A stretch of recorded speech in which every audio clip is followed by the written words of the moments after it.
Hi everyone, Dave here back with another video, and today I wanted to discuss manga one-off books. For those who don't know, the title is pretty self-explanatory, but I figure I just explain it anyway. A one-off manga is a manga that is literally just one volume long, whether it's a self-contained story that only fit into one volume, or it was a story that was originally serialized in like shonen or something and it had smaller chapters, and then when they put it into its own manga book it only took up one book, or it's a omnibus sized book. There are a lot of reasons why a manga would be a one-off, but the main point is that it's a whole story self-contained in one volume.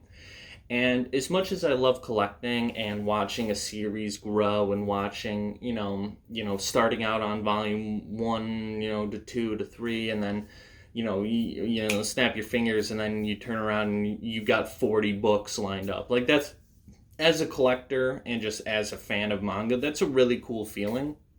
But I thought, as somebody who wants to save money and is trying to continue collecting but also do it a little smartly, investing a bunch of money into a whole long-running series can be a bit of a tall order. And I made a video a little while back about 5 tips about getting into manga, and a lot of them related around saving money. So I love to try to save money whenever I can, and buying one-off manga and getting into that, and buying like shorter run series, which I can do a separate video on, manga that are a shorter series, a few volumes, which in fact I might do a video on that as well. But today we're just going to stick with the one-shots, the one-volume manga.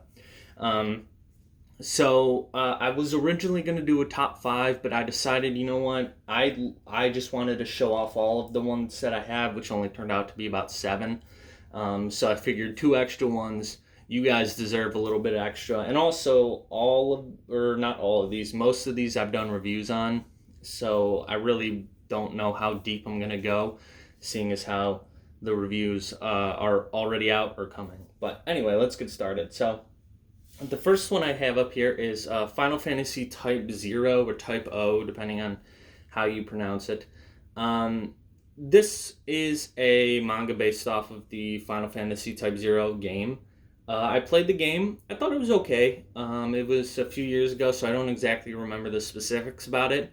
But I do remember it having a pretty interesting story with all these different characters, some political intrigue, the fact that they're all at this, like, military academy, how they all come to be there, things of that nature. And I will say that the manga is a little long-winded. It can get a little dry and a little boring at some points, if you're not like fully invested in the story. And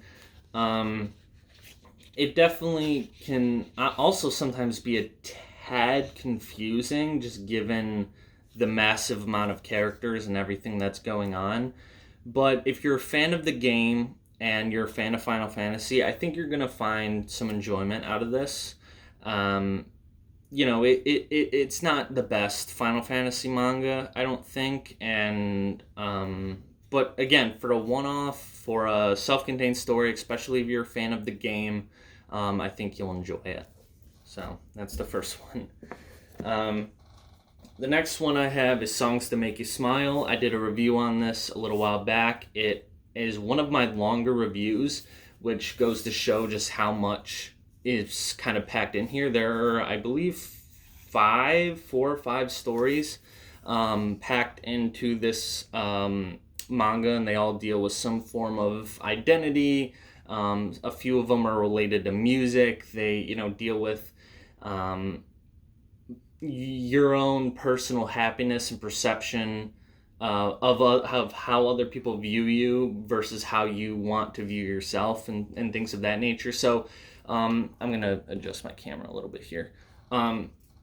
So I thought it was very good. I thought there were a lot of important lessons in it. And if you want to hear more specifics, I do have a review of that in my reviews playlist on the channel. I go into each story and kind of break it down a little bit more and kind of discuss each thing, chunk by chunk. So if you're interested in hearing more about songs to make you smile, there is a review on the channel. Another one that I've reviewed before is Sandland. Quick overview. Sandland was done by Akira Toriyama, so it's got that Dragon Ball art style. It's very... Well, you can't really see the art from there, but it's very Dragon Ball, and it's a very interesting, cool story. You've got the world has lost all water. Well, not really, but there's a guy there's this guy hogging all the water, and you have Beelzebub, who leads this whole demon squad, and they steal water to support themselves. And then you've got the sheriff guy here who comes to Beelzebub and is like, hey, I've got this tip on this oasis type deal. I want you to help me out and we can all get water. And, then they go to war kind of against the government and the ruling powers to get water. And it kind of turns into a bit of a tank manga, which is pretty interesting and not something I expected. But it's a lot of fun. It's a very good story. Again, a review of this is also on the channel. I go a little bit more in depth. But again, it's a great one-off. This was serialized, I believe, in Shonen Jump, chapter by chapter. But, it's a much shorter, self-contained story. And honestly, I love the fact that it's just one thing. You get your full story, your full experience right here in one volume. I do think the Sandland property is ripe for more, but I do like how it's its own little thing. I feel like trying to expand upon it right now, would kind of not necessarily ruin it, but it has its charm by being one volume long. So yeah. Another fun Dragon Ball type dealie is the time I got reincarnated as Yamcha. This is a fan-made manga that was endorsed by Viz, so it's not like bootleg or anything. But it's very short. Obviously, you can see it's thin, but it's a very quick, funny kind of parody story of a normal dude who's a fan of Dragon Ball, kind of getting isekai'd into the Dragon Ball world and being reincarnated as Yamcha. And then in turn doing all the things that he, as a fan of the series, knows that he should do. Like working super extra hard to power up Yamcha and Yamcha, turning Yamcha into this uber Chad instead of just kind of forgetting about him like the series does eventually. But it's a very interesting take. I mean, the Dragon Ball formula is so formulaic at this point that it's really fun to see characters that aren't Goku and Vegeta take some form of front and center role. And it's just a fun look of hey, what if Yamcha was the best super powerful guy? Kind of like that one. It wasn't Dragon Ball Minus, but it was a different Dragon Ball manga series where they said, hey, what if Vegeta came to Earth instead of Goku? So something in that vein of hey, what if this happened? So what if Yamcha was super powerful? And also there's a lot of Chaozu in this as well. So if you're a fan of Chaozu as well, and they fuse, which is super funny.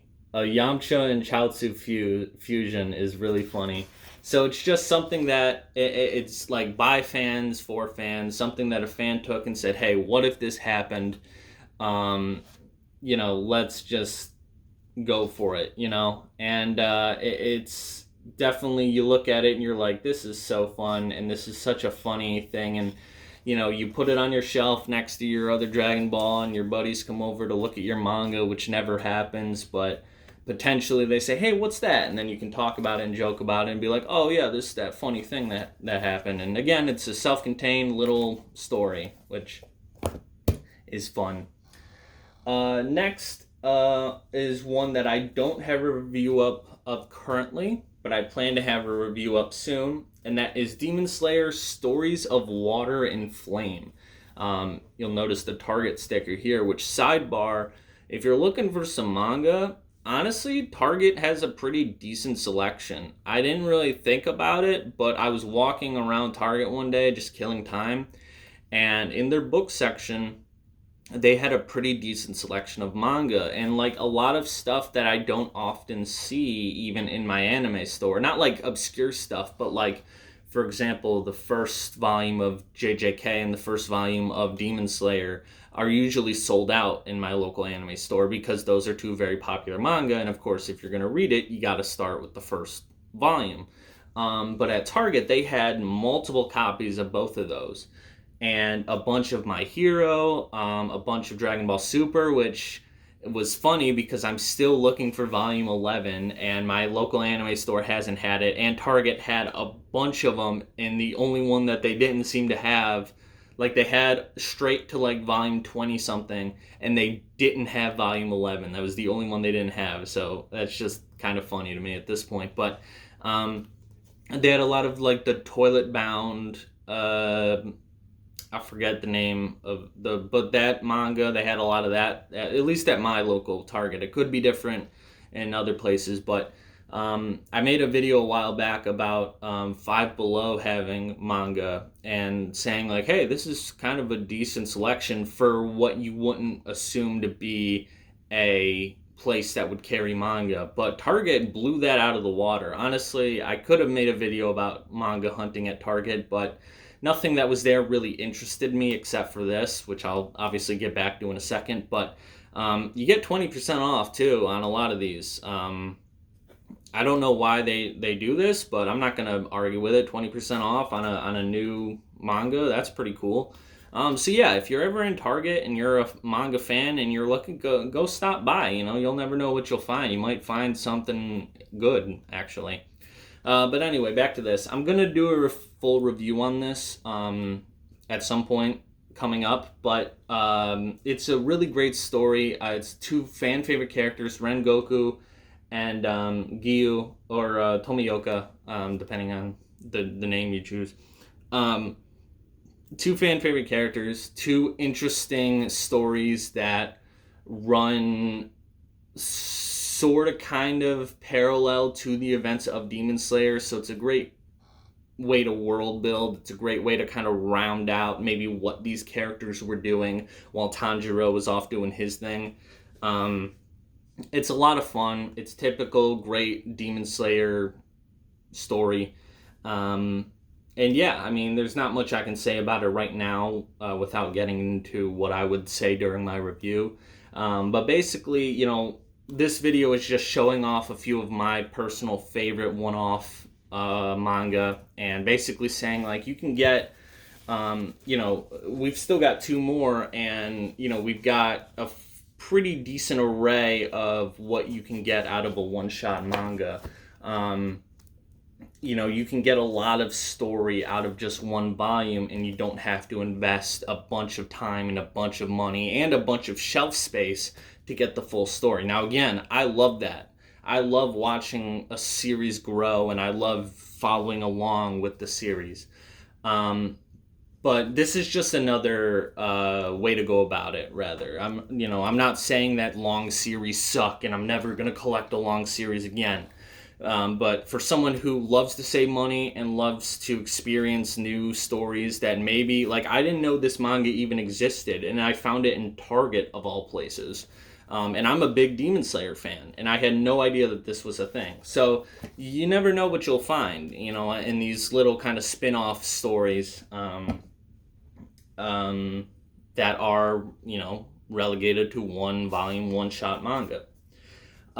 This is another manga that I'm planning on doing a review on, and it's called The God's Lie. It is a very, I don't really even know how to explain it right now. Like, it's very character driven. It's, again, you'll, you know, find a wide array of stuff, and this just goes into manga at its core of like, hey, you'll find an action manga and you'll find a romance manga. Like, those are different. But you go from Demon Slayer to this, which are very different. I don't really know what that point was supposed to make. I don't know. I don't really know what I was trying to say there.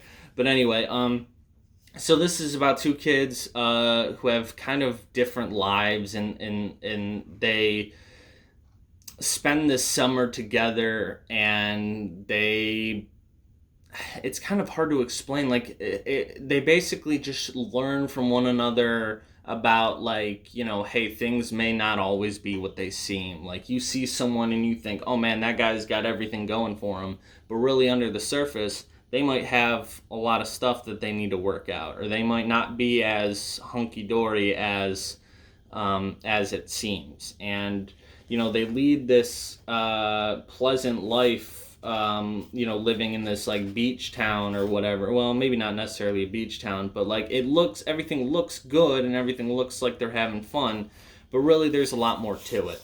And I really don't want to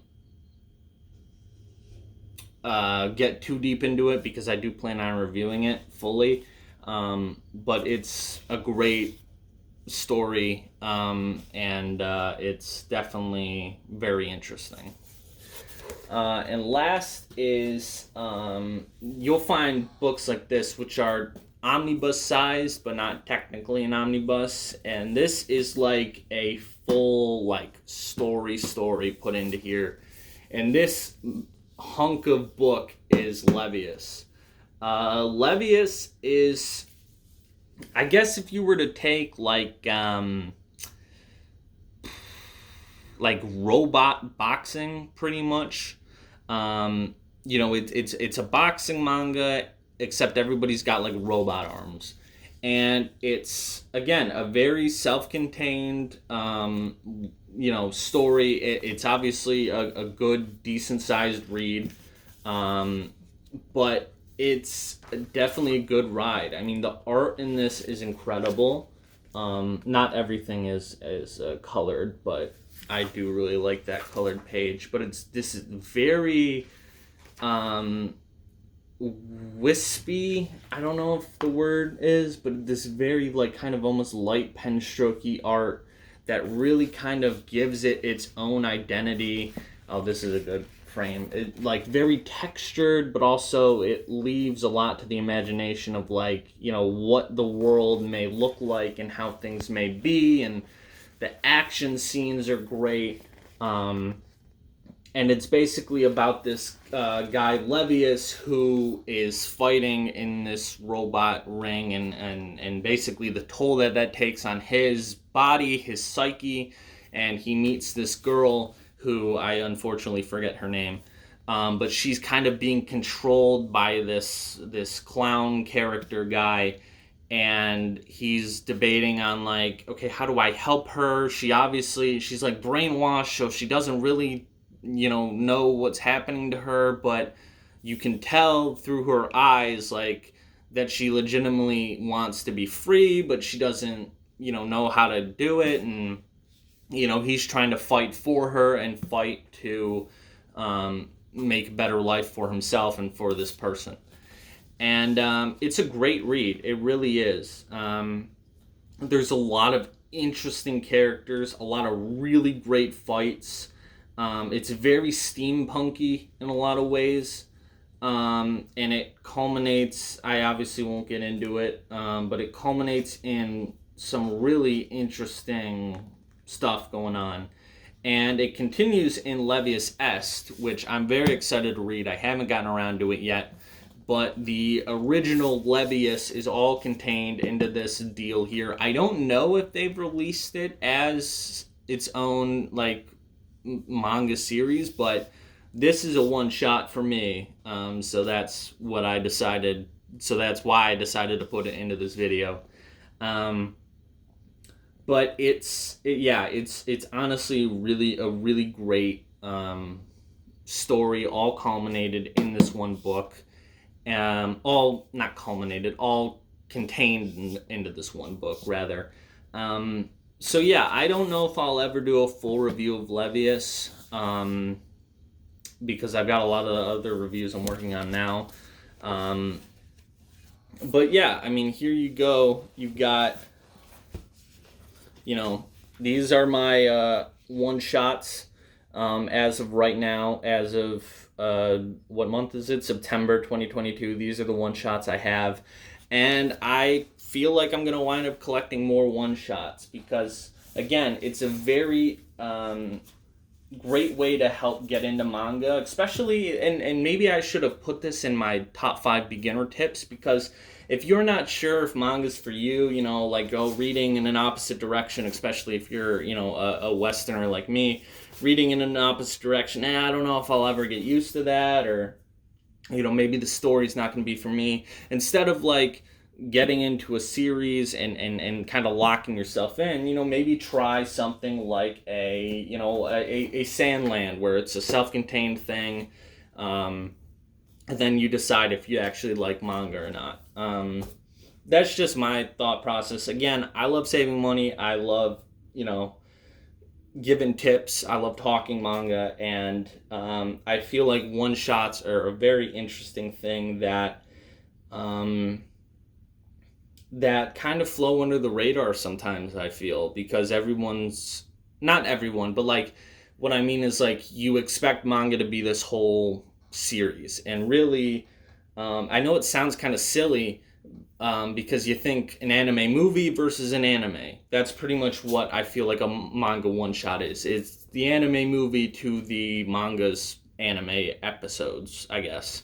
So it's not an out-of-left pocket phenomenon. It's not a weird thing.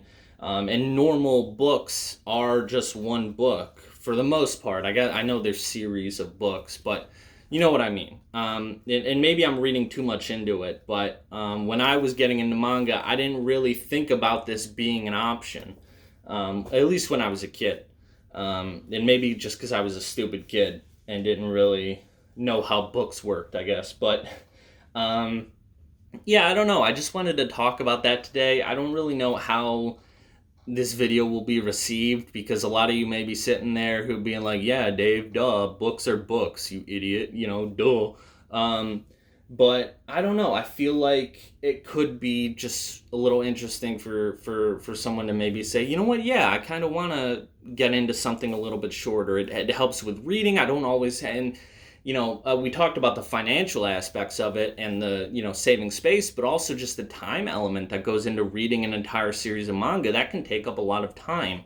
And someone like myself who does a lot of other things, it's not often that I get to sit down and really, run through a series. So to get a full fix of a full singular story in one volume is pretty cool. So anyway, I guess I didn't really need to sit here and explain what one-shots are and their significance, but I just felt like it's kind of an interesting topic that I personally wanted to talk about. So I don't really know how much people are really gonna care about that part of the video, but I at the very least hope I showed you guys some manga that you may not have heard of, or maybe heard of but didn't know a whole lot about, and maybe turned you on to something new. So at the very least, that's hopefully what this video turned out to be. Again, for most of these, I have a review up already. And then the God's Lie and the Demon Slayer one I plan to review shortly. So yeah, you'll see those videos soon. And honestly, I do want to do a video on shorter manga series for a similar effect. One, because I love saving money, and two, because there are some good stories out there that I think maybe get overlooked because they may only have 2 or 3 volumes. And they can easily get forgotten about. So I'm gonna probably film that video soon. So anyway, I hope you guys enjoyed this video. However, any tips and tricks for me you want to leave in the comments about how to not be terrible at YouTube, I would greatly appreciate it. Thank you all for the support, and don't forget to like and subscribe. I'd appreciate that a lot, and I'll see you all in the next video. Thank you guys so very much. Have a great day. I've really got to look at the actual camera. I'm sorry that I keep not doing that. I know it's weird.